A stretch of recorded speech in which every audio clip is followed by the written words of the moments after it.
పేరు శివకుమార్, నంద్యాల వాసిని, ఇంటాస్ కన్వీనర్ కూడా నేను. అలాగే మన ఊరు మన గుడి మన బాధ అని ఒక కార్యక్రమాన్ని చేపట్టి మేము మా తోటి మిత్రులు లైక్ మైండెడ్ అందరు కూడా కలిసి ఈ గుళ్ళు శుభ్రం చేసే కార్యక్రమం మొదలుపెట్టి కొన్ని సంవత్సరాల నుంచి చేస్తాం.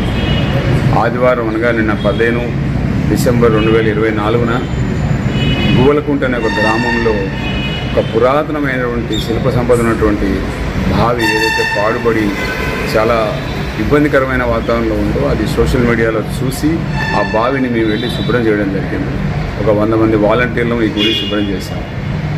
అసలు ఎంత దారుణంగా ఉందంటే అది ఒకప్పుడట ఈ బావిలో నుండి నీళ్ళని తీసుకెళ్ళి మేళతాళాలతో పవిత్రమైన జలంగా ఆ ఊళ్ళో శివాలయానికి అభిషేకానికి ఉపయోగించేవారు.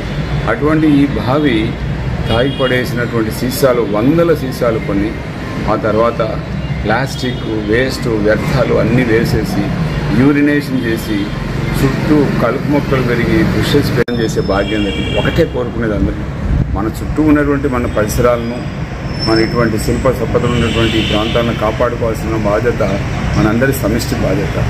గౌరవనీయులు మంత్రి గారు నారా లోకేష్ గారు చెప్పినట్టుగానే ఆ వీడియో రీల్ చూసి వారు ముందు స్పందించి వారు ఏమంటే చెప్పిన విషయం కలెక్టివ్ రెస్పాన్సిబిలిటీ అని నిజమే. ఇది మనందరి బాధ్యత. అందుకనే మన ఊరు మన గుడి మన బాధ్యత అయ్యి ఈ భావన శుభ్రం చేయడం జరిగింది.